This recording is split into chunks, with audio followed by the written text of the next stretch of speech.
Hi everyone, this is E.G. Zhang. Today I'm happy to present our paper on the inconsistency of Bayesian inference for misspecified neural networks. This is a joint work with Eric Nalesnik. Our paper is motivated by previous work from Groundward and Van Holman, who have shown in a very simple example that when a linear model is misspecified, the resulting Bayesian posterior can be inconsistent and thus leads to bad predictive performance. We first introduce their simulation settings. Their simulation settings is as follows. We first flip a coin. If the coin is head, then we sample x from a uniform distribution of -1 to 1, and we sample y from a Gaussian with mean 0 and variance 0.05. Otherwise, if the coin is tail, we just set the data to 0, 0. In the same time, we assume a homostochastic model, where the conditional density of y given x has the same variance for all x. In this setting, it's easy to see the type of misspecification we are having. That is, we assume a homostochastic model, while the real data is heterostochastic because of the 0, 0 points at the origin. However, even being misspecified, within all the homostochastic models that are obtainable, there is one optimal model for prediction. This optimal predictive model is a conditional Gaussian with mean 0 and variance 0.025.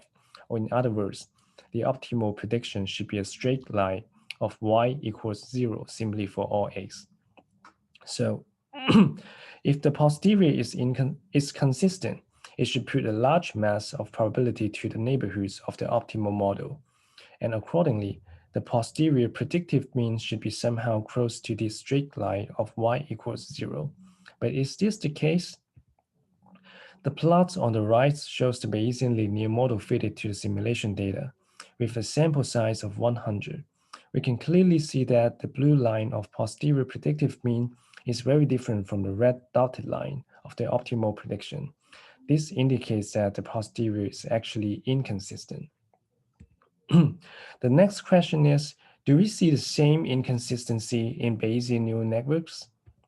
The answer is yes. This plot shows a BNN fitted to the simulation data using HMC. We see that the predictive mean is wiggly and similar to the fit of the Bayesian linear model.